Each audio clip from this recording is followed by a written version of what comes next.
Merci à vous. Alors, on va entamer la seconde table ronde qui s'intitule donc « Quel est l'état de cet accès à la nature ?» Et j'invite à la tribune Fiona Mill, donc présidente de Mountain Wilderness, qui est là, ouais. Alice Nicoli, qui est géographe à l'université de Savoie-Mont-Blanc, et Michael Weber, qui est là.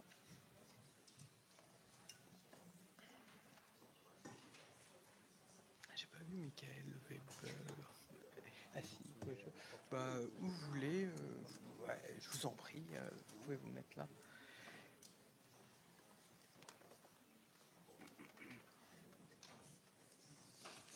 Alors on est dans les temps pour l'instant, hein. C'est parfait. Alors Fiona Mill, vous êtes. J'aimerais commencer avec vous pour continuer à étudier les conséquences de cette loi du 2 février 2023, et j'aimerais que vous nous racontiez la situation en fait dans le massif de la Chartreuse et la mobilisation citoyenne en fait qui touche ce territoire.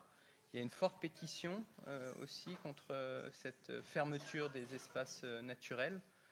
Donc je vous en prie, peut-être expliquez-nous un peu ce qui se joue sur place. Merci beaucoup, bonjour à toutes et à tous, parfait. Peut-être quelques mots d'introduction sur l'association pour prendre de la hauteur sur les sujets de montagne. Donc Mountain Wilderness, c'est une association qui agit au niveau national depuis 35 ans pour faire cohabiter la montagne sauvage avec la montagne à vivre. Cohabitation. Moi, ce terme, il me paraît important au regard des sujets qu'on va aborder aujourd'hui. C'est-à-dire qu'il ne s'agit pas de mettre la montagne sous cloche, ni pour la protéger, mais pas non plus pour des intérêts particuliers. Et cette cohabitation, elle fait d'autant plus sens au regard des propos introductifs qu'on a eus tout à l'heure, qui nous ont rappelé que 80% de la population française vit en milieu urbain, que 4 enfants sur 10 ne vont jamais en nature par semaine. Donc en effet, un constat qui fait froid dans le dos au regard de notre situation actuelle, qui n'est pas juste une crise climatique, une crise écologique, mais bien une crise de nos relations à la diversité du vivant. Et les territoires de montagne, d'après nous, ils ont un rôle qui est plus qu'essentiel sur ce sujet, parce qu'à la fois, les espaces de montagne, ce sont les derniers espaces sauvages d'Europe. Pourquoi sauvages? C'est-à-dire que c'est à la fois des espaces où on va pouvoir justement se promener pendant des kilomètres et des kilomètres sans avoir de lien direct avec la vie d'en bas, avec la vie de nos vallées, et dans lequel on va pouvoir peut-être à la fois expérimenter le silence, la relation avec des éléments naturels qui sont très forts, bref, des sensations qui, quand on les vit dans nos vies, nous marquent et, je pense, peuvent nous transformer en profondeur. Moi, je vais vous parler du cas de la Chartreuse. Donc, pour celles et ceux qui ne situent pas le massif de la Chartreuse, donc on est vraiment au pied de 2 aires urbaines très conséquentes, à la fois l'aire grenobloise, donc c'est plus de 820 000 habitants, et l'unité urbaine de Chambéry de plus de 200 000 habitants.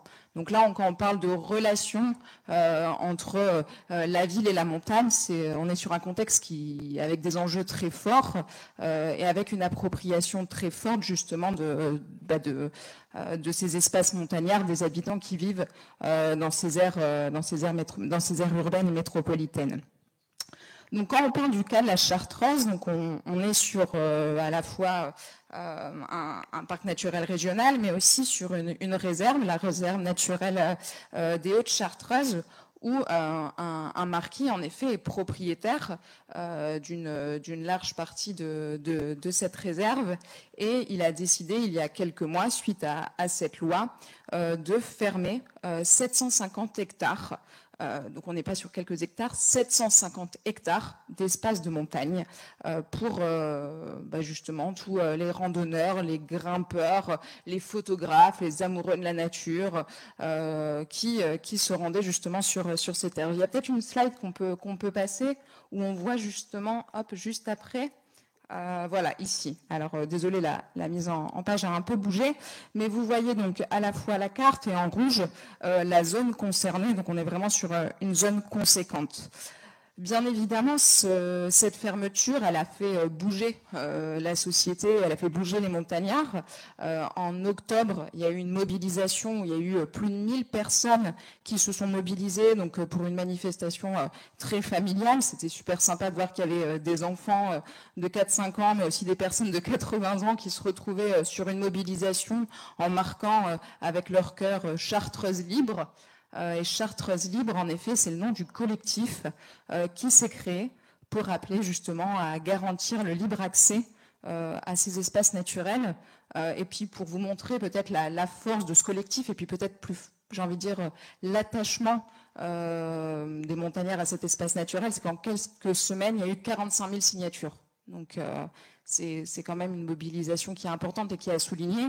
Bien évidemment, je vais revenir sur les impacts que cette fermeture des 750 hectares ont pour les habitants et pour les personnes qui fréquentent ce lieu, mais aussi le risque que cela se reproduise sur d'autres territoires. Il faut rappeler quand même que les forêts françaises, c'est 75% des forêts françaises qui sont privées. Donc qu'est-ce qui se passe si l'ensemble des propriétaires décident justement de restreindre l'accès à ces espaces naturels? Et puis qu'est-ce qui se passe aussi pour les espaces naturels de montagne, hors forêt, dont certains sont aussi privés? Donc des questions fondamentales qui se posent.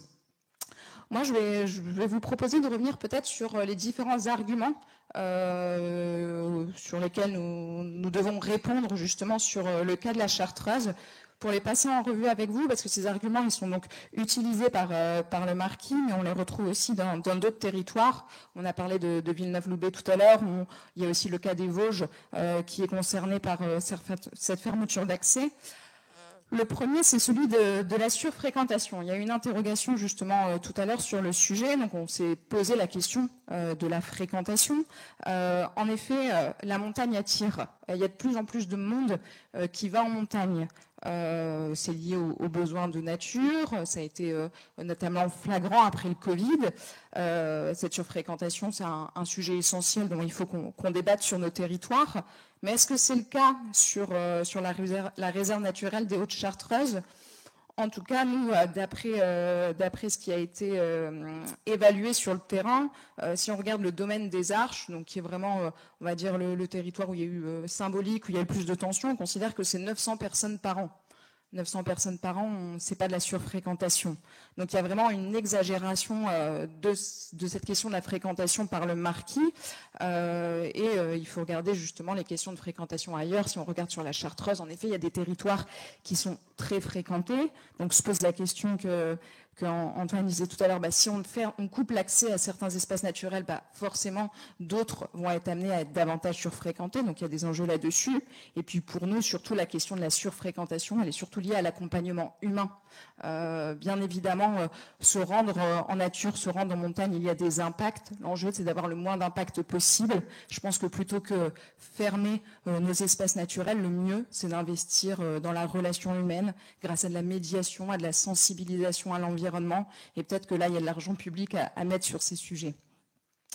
Le deuxième argument qui est souvent développé, c'est du coup, on veut stopper la propriété privée en France. Donc là, je pense que j'ai pas besoin de revenir dessus entre cette confusion qu'il y a entre propriété privée, violation de domicile, et puis aussi finalement, qu'est-ce qu'on priorise dans la Constitution? Est-ce que c'est la liberté de propriété privée? Est-ce que c'est la liberté de circuler? Est-ce que c'est la liberté aussi d'avoir accès à un environnement qui est sain? Enfin voilà, là, il y a un débat à avoir sur le sujet, mais en tout cas, se promener en nature n'est pas contraire à cette propriété privée. Enfin, plutôt troisièmement, un autre argument, c'est la question de la responsabilité civile du propriétaire en cas d'accident. Parce que c'est sûr, quand on se balade en montagne, on peut chuter, que ce soit en randonnée, en VTT, en escalade, etc.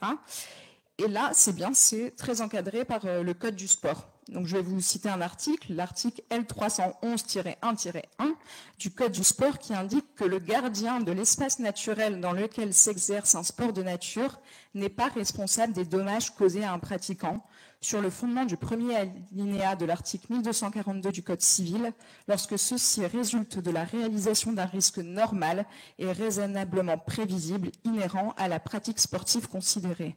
Donc là, en effet, ça montre bien que ça règle tout de suite cette problématique. La responsabilité civile, elle est au niveau du pratiquant et pas du propriétaire. Un autre argument qui nous est aussi présenté, c'est la question du coût de l'entretien des sentiers.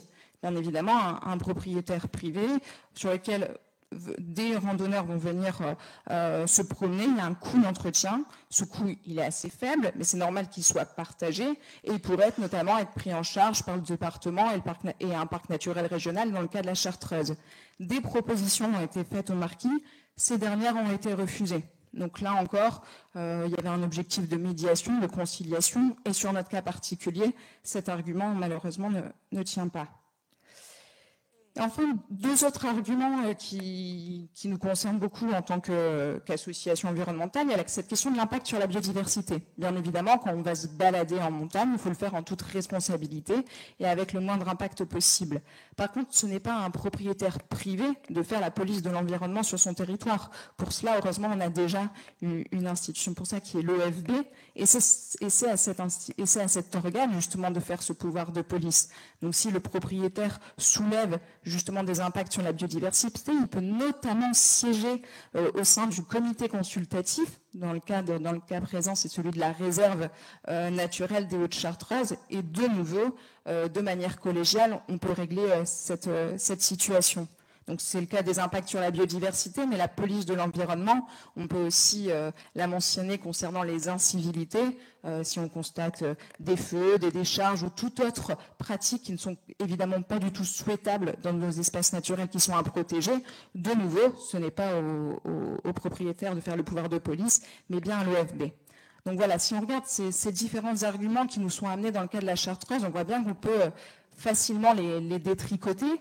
Et donc, nous, on s'est posé la question de, finalement, qu'est-ce qu'il peut y avoir par derrière si l'enjeu du Marquis n'est pas de protéger la biodiversité de son territoire ou de gérer d'organiser des chasses aux trophées de chamois. Donc, on ne parle pas d'associations locales de chasse, mais bien de personnes qui viennent passer quelques jours sur la réserve pour aller chasser le chamois. Le chamois qui, disons-le quand même, aujourd'hui est en relative bonne santé en Chartreuse, mais si on regarde la population de chamois dans les années 80, ce n'était pas le cas, et c'est justement parce qu'il y a eu des mesures de protection de la population que sa santé est aujourd'hui, on va dire, à surveiller, mais cela se passe mieux. Donc, en tout cas, ce qu'appellent les associations et les collectifs sur ce cas de la Chartreuse, c'est premièrement, si le problème est là, d'interdire la chasse dans les réserves naturelles, parce que quand on est dans des réserves naturelles, on est justement dans des espaces où la faune et la flore doivent être particulièrement protégées. Et puis, ça a été dit tout à l'heure en conclusion par Madame Rose, c'est un enjeu de médiation. On a véritablement besoin d'un dialogue territorial, que ce soit les associations environnementalistes, les pratiquants, le PNR, la réserve, etc. Tout le monde souhaite se mettre autour de la table, mais malheureusement, dans le cas précis, les échanges avec le Marquis sont très compliqués et cela n'est pas tenable. Et peut-être pour finir, quand même, je pense que c'est bien quand on parle de montagne, de le visualiser, j'avais mis quelques slides avec les espaces qui sont désormais fermés aux randonneurs. Donc là, vous voyez la crête de l'Olpe du Seuil, où on a maintenant un panneau qui empêche d'aller jusqu'au sommet. Et puis la slide d'après, c'est pour vous dire aussi les lances de Malissard, qui sont quand même un endroit que certains d'entre vous connaissent peut-être déjà, qui est le 3e sommet de Chartreuse, qui est désormais inaccessible. Donc se pose aussi la question vraiment de la montagne comme commun de l'humanité, de son accessibilité.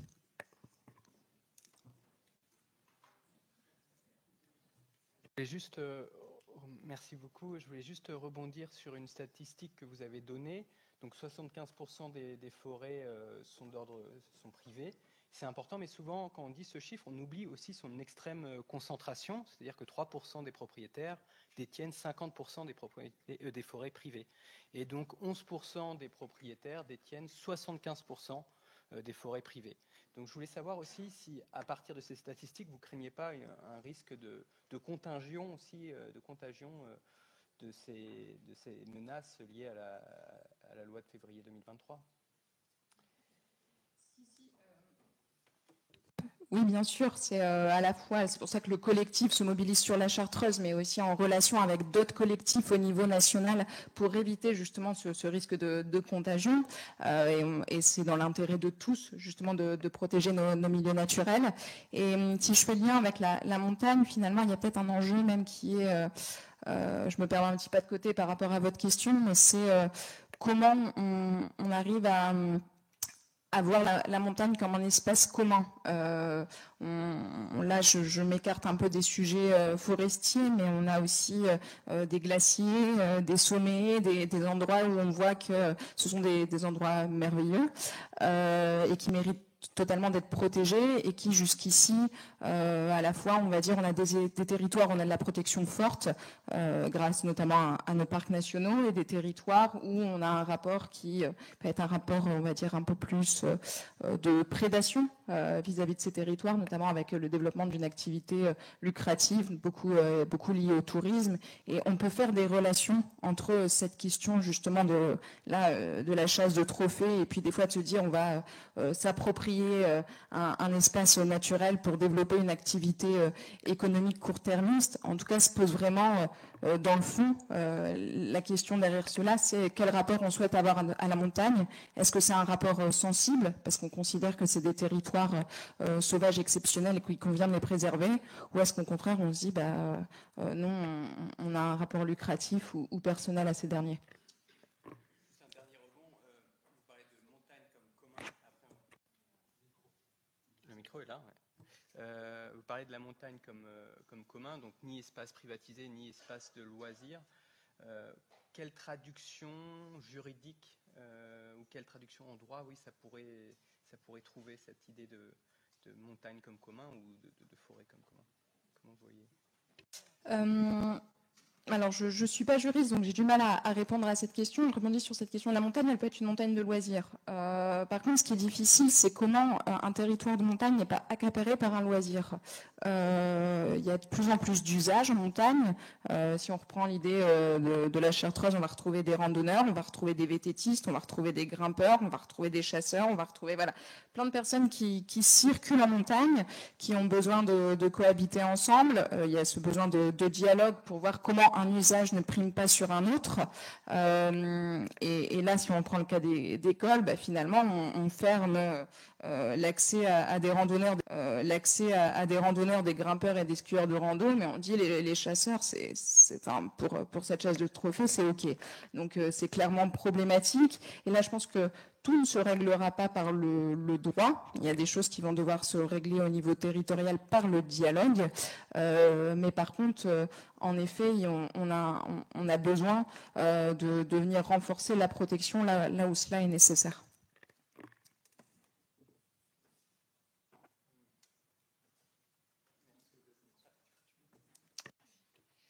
Merci beaucoup. Donc je me tourne vers vous maintenant, Alice Nicoli. Vous êtes géographe au laboratoire Editem à Chambéry. Donc Editem, ça veut dire environnement, dynamique, territoire de montagne. Et vous avez aussi soutenu une thèse en 2019 sur la privatisation des rives des grands lacs alpins. Et donc votre terrain d'étude portait sur les lacs d'Annecy et le lac Léman. Je vais vous demander un peu là, justement peut-être de dézoomer, de sortir du cadre de la loi de février 2023 et de faire peut-être un état des lieux de l'accès à la nature, des différentes réglementations et applications. Quand on parle d'accès à la nature, c'est un accès à quoi, pourquoi et pour qui en fait, et quelles sont ces menaces qui planent aussi par rapport à cet accès à la nature. Merci beaucoup. Et pas merci pour cette mission un petit peu intimidante. Oui, je peux parler plus fort ou plus près du micro.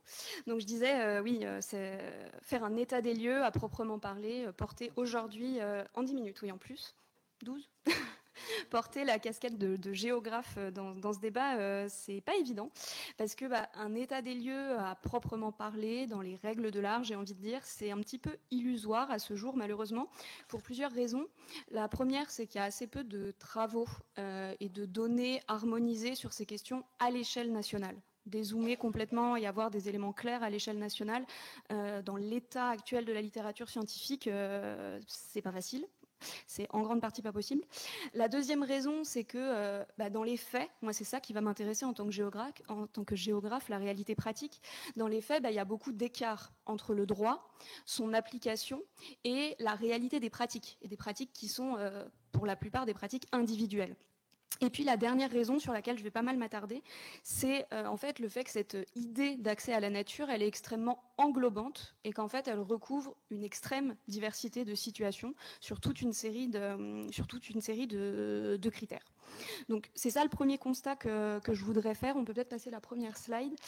C'est que d'un point de vue géographique, cette notion d'accès à la nature, elle recouvre des situations très très différentes, bien loin de ce que pourrait laisser penser une opposition un peu rapide, un peu binaire entre la ville, l'espace urbain et la nature. Ce serait un peu faire comme si tout ce qui est en vert sur la carte de densité que vous avez ici serait la nature. Donc c'est pas pour dire que la nature n'existe pas, je ne suis pas ce genre de géographe. J'en connais plusieurs, pour qui j'ai par ailleurs de l'estime. Ce que je veux dire par là, c'est que là-dessous, il y a de la diversité. Bon, parler des espaces naturels au pluriel, c'est déjà un tout petit peu mieux, mais ça avance pas à grand-chose. Donc ce que je voudrais faire, en fait, c'est essayer de dissiper quelques malentendus géographiques autour de cette idée d'accès à la nature. Donc là, le premier point, ce serait un accès à quoi ? Diapo suivante. Il y a plein de diapos, je suis désolée. Donc un accès à quoi ? Le premier constat, diapo suivante. Le premier constat, si elle veut bien s'afficher, c'est qu'on a une très grande diversité des espaces naturels. Il n'y a pas des photos ? Oui, voilà. C'est photos que je veux. Une très grande diversité d'espaces naturels en termes de typologie géographique au sens le plus classique du terme. Le débat actuel, il est très focalisé sur les espaces forestiers. On a beaucoup dit que 75% étaient privés, mais il faudrait aussi rappeler que les forêts, c'est à peu près 30% du territoire national. Donc il n'y a pas que des forêts dans la question de l'accès à la nature. Il y a des rives de cours d'eau, des rives de lacs, il y a de la montagne, moyenne montagne, haute montagne, il y a du littoral maritime. Et il y a, on en a beaucoup parlé, la question de la nature ordinaire, la nature de proximité, qui a souvent d'autres fonctions, en particulier des fonctions agricoles. Le deuxième point, on peut revenir sur la diapo avec les puces. Le deuxième point, c'est qu'il y a une grande diversité de contextes territoriaux dans lesquels se situent ces espaces naturels. Je pense à deux points en particulier. Il y a d'une part la question de la proximité relative des pôles urbains. La Chartreuse en est un très bon exemple. On va être plus ou moins près des espaces urbains et on aura donc un niveau quantitatif de fréquentation plus ou moins important. Et le deuxième point très important pour faire la part des choses, c'est le degré de fonction touristique des territoires. Dans tous les territoires, la fréquentation touristique n'est pas aussi importante qu'ailleurs. Et donc ça aussi, ça change vraiment la donne. Donc ça joue sur le niveau quantitatif de fréquentation. Il faut penser aussi aux conditions d'accessibilité. Tous les espaces naturels ne sont pas aussi accessibles les uns que les autres, que ce soit en termes de desserte, de stationnement, de facilité aussi technique. Bon, c'est le cas en montagne notamment. Tout n'est pas accessible à tout le monde. Il faut penser à la diversité d'anthropisation, d'aménagement de ces espaces. Est-ce qu'on a affaire à, est-ce qu'on est dans des milieux cultivés ou pas, clôturés ou pas? Est-ce qu'on est plus ou moins proche des habitations? Ça aussi, ça change les choses. Ça va jouer sur le degré d'acceptation de la fréquentation publique de la part de ce qu'on peut appeler le titulaire du droit d'usage prépondérant, qu'il soit propriétaire, locataire, gestionnaire de l'espace et qui est en fait titulaire du droit d'exclure l'accédant, le pratiquant. Il y a évidemment toute la diversité des statuts juridiques. Je passe parce que je ne suis pas la plus qualifiée ici pour en parler. Et puis, de même, je ne suis pas spécialiste, mais je rappelle quand même que la France ne se limite pas à l'Hexagone et que dans ce constat de diversité, il y a aussi toute la question des territoires ultramarins. Et j'ai déjà perdu beaucoup trop de temps. Donc deuxième question, maintenant qu'on a une idée un peu plus précise de un accès à quoi, ce serait un accès pour faire quoi? Donc ça renvoie à la diversité des pratiques que Fiona a un petit peu évoqué. Donc les pratiques, elles peuvent être très contemplatives, la promenade du dimanche, mais aussi très sportives. Je ne reviens pas sur la liste que Fiona a dressée. Ces pratiques, elles peuvent être douces ou motorisées. Les pratiques motorisées ont mauvaise presse, mais elles existent. C'est à peu près 2 millions de pratiquants réguliers en France. Ces pratiques, elles varient aussi en fonction de leurs impacts plus ou moins importants sur les milieux. Et puis ces pratiques, là aussi c'est particulièrement le cas en montagne, mais pas seulement, elles se diversifient régulièrement. Les activités de plein air, c'est un domaine où il y a beaucoup de nouveautés très régulières. Donc voilà, on a des pratiques. On a des pratiques qui, pour la plupart, sont dynamiques, c'est des logiques de circulation, mais dans certains cas, on est aussi amené à s'installer provisoirement dans les espaces naturels. Je pense en particulier à tous les enjeux autour du bivouac, mais on pourrait trouver d'autres exemples.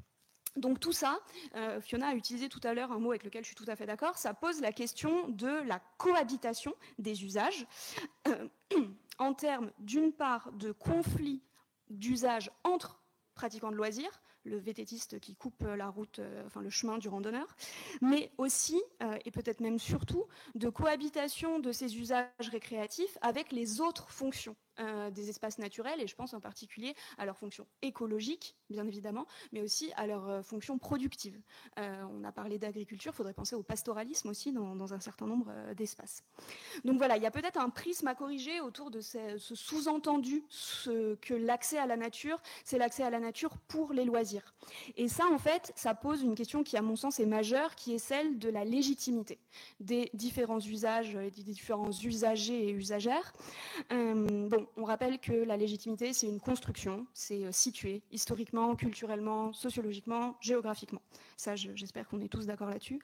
Et il me semble que le défi qui se pose à nous aujourd'hui, c'est justement d'essayer de construire un nouveau régime de légitimité qui fasse une place consolidée aux usages récréatifs, parce que cet accès à la nature, ce ressourcement dans la nature, c'est une aspiration qu'on peut aujourd'hui considérer comme légitime pour toutes les raisons qui ont été rappelées dans la première table ronde, mais une place qui soit aussi raisonnée en fonction justement des autres impératifs et des autres fonctions de ces espaces naturels.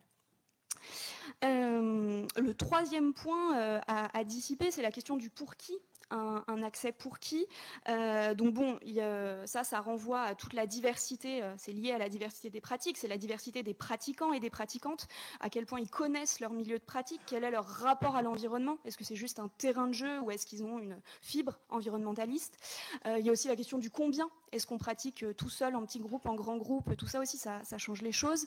Il y a toute la question, là non plus j'ai pas le temps de développer, mais des inégalités sociales d'accès à ces espaces, et puis une question qu'on n'a pas ou peu évoquée jusqu'ici, la question des personnes à mobilité réduite, qui est un vrai enjeu de société et qui le sera sans doute encore davantage à l'avenir, parce que je vous rappelle que la population française vieillit. Donc voilà, il y a aussi ces aspects-là à prendre en compte. Donc une très grande diversité sur tous ces aspects, et ça peut paraître évident, peut-être que j'enfonce des portes ouvertes, mais il me semble qu'une partie des difficultés qui se posent actuellement, ça tient justement au fait que cette diversité, elle n'a pas été prise en compte dans le cadre de l'élaboration de cette fameuse loi de février 2023, qui repose, enfin en tout cas cette disposition qui a conduit à pénaliser l'accès à la nature, elle repose sur un malentendu géographique. Parce que cette loi, elle a été pensée pour un contexte extrêmement particulier, l'engrillagement forestier, qui est un problème, on est tout à fait d'accord, mais quand même géographiquement très situé, et que cette disposition-là en particulier, on l'a appliquée à une très grande diversité d'espaces. Donc là, pour moi, il y a un vrai malentendu.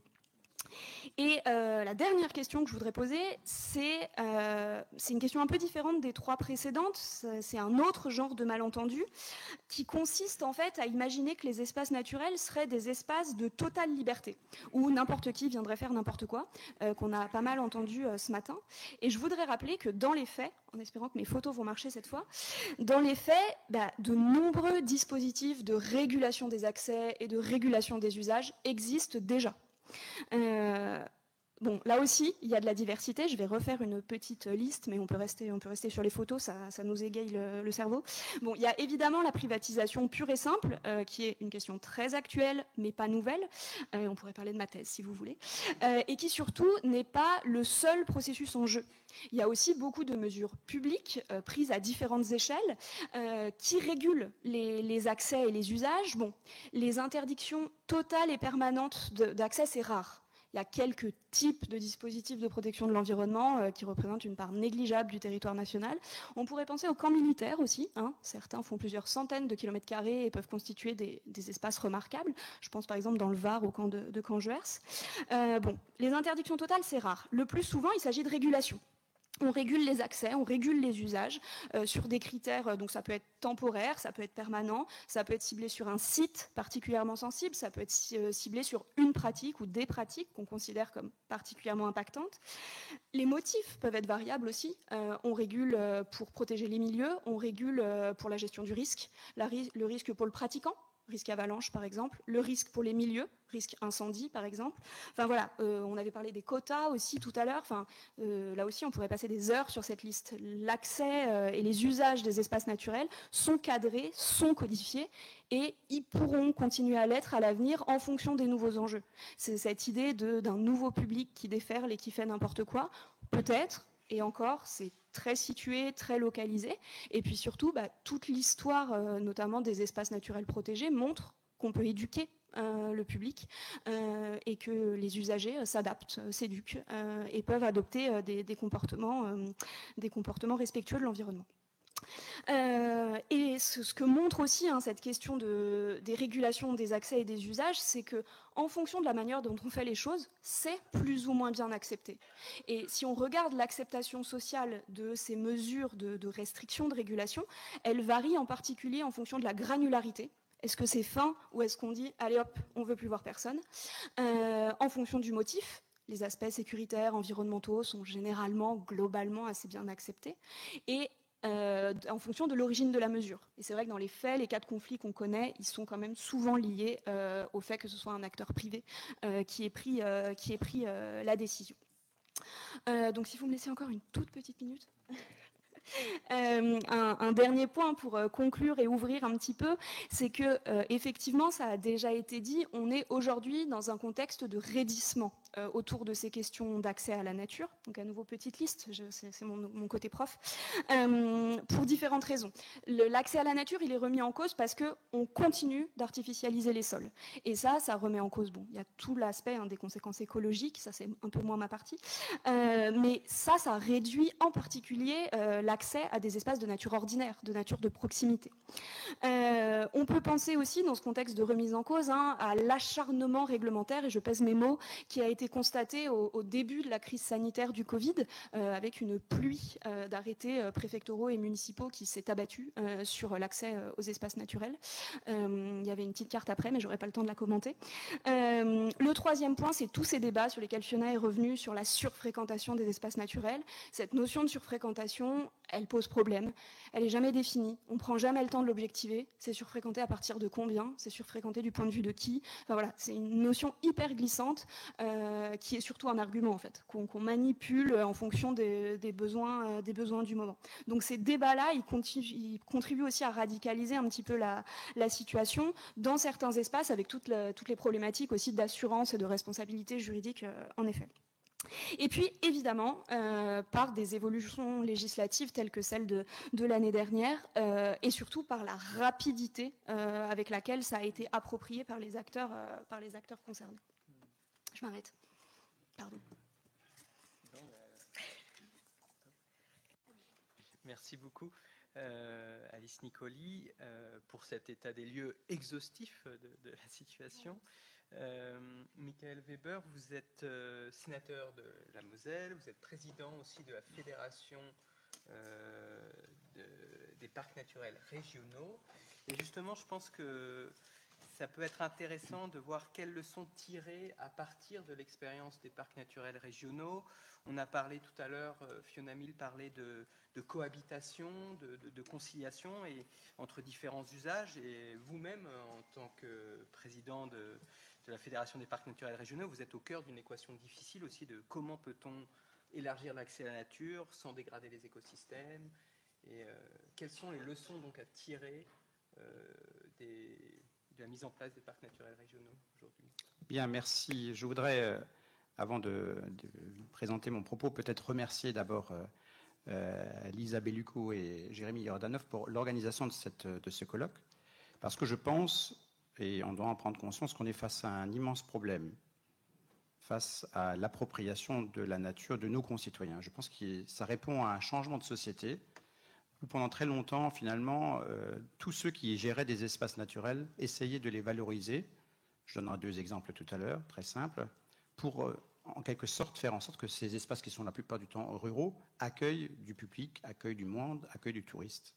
Et on s'est rendu compte depuis longtemps déjà qu'il y a eu un mouvement, notamment du tourisme vert, qui fait qu'aujourd'hui, on peut avoir un débat sur ce sujet-là, je veux bien en avoir un jour, sur la surfréquentation, mais aujourd'hui, nos concitoyens, nos compatriotes sont intéressés pour découvrir les espaces naturels.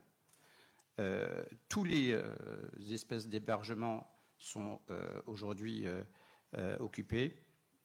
Tous les espaces naturels sont devenus intéressants pour nos concitoyens, nos compatriotes, et on n'a pas établi aujourd'hui les codes pour que chacune puisse avoir accès sans effectivement porter atteinte à ces espaces naturels, puisse avoir accès à ces espaces. Et je crois que là, de ce point de vue-là, sans doute qu'il y a quelque chose à creuser qui est très important. Je voudrais juste l'illustrer par 3 exemples que l'on connaît un peu dans les parcs naturels régionaux.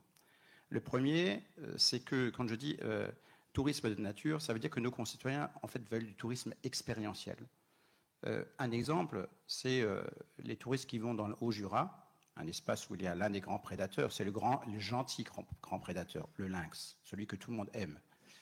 Et donc, s'imagine qu'en allant randonner, je fais un clin d'œil à la FFRP et au Club Vosgien, eh bien, ils pourront rencontrer un lynx. C'est évidemment quasiment pas possible. Et si ça leur arrive, ils ont une chance immense, parce que même moi, qui beaucoup ai fréquenté les espaces naturels, à ce jour, je n'ai pas rencontré un lynx. Et à l'inverse, toujours dans cet esprit-là, je prends l'exemple d'un parc, le parc de Sainte-Croix en Moselle, qui loue un espace d'hébergement pour dormir et passer une nuit avec des loups. Et avec un coût qui est effectivement très très élevé, mais avec un taux d'occupation qui est au-delà des 100%, vous pouvez bien l'imaginer, avec toujours cette envie de vivre une expérience. Et la dernière expérience, où on voit bien qu'il y a un impact immédiat, je prends l'exemple de l'écrevisse des torrents, qui est une espèce menacée. Il restait 2 stations en France. On a procédé à la réintroduction d'une station dans le parc naturel régional des Vosges-Nord. Et on a des gens qui pensent, qui voudraient aller voir l'écrevisse des torrents avec une loupe dans le cours d'eau. Vous voyez bien que ce n'est pas possible. Donc je pense que de ce point de vue-là, on a une difficulté. Et encore une fois, je remercie mes collègues députés de s'engager sur ce débat-là, parce que je pense que de ce point de vue-là, on a quelque chose à construire, à écrire, pour malgré tout réussir cette appropriation qui est nécessaire de la nature, tout en la préservant. Alors, pour revenir sur les parcs naturels régionaux, peut-être rappeler, je pense que c'est sur la slide suivante d'ailleurs, voilà, peut-être rappeler que nous sommes aujourd'hui 58 parcs naturels régionaux, ce qui différencie les parcs naturels régionaux, notamment d'autres systèmes de protection fortes, où c'est vraiment la constatation. C'est que nous considérons que cette protection, elle ne doit pas opposer la gestion de l'espace et de la nature et l'homme. Et en quelque sorte, c'est de travailler sur les patrimoines naturels et les patrimoines culturels et de construire un projet de territoire qui préserve les deux. Si on veut donner une image assez simple, vous avez les parcs nationaux de type, bien sûr, le premier d'entre eux, Yellowstone, qui est un parc fermé, dans lequel on pénètre et on ressort. Vous avez les parcs nationaux en France qui sont aussi très protégés, peut-être moins que les parcs naturels régionaux.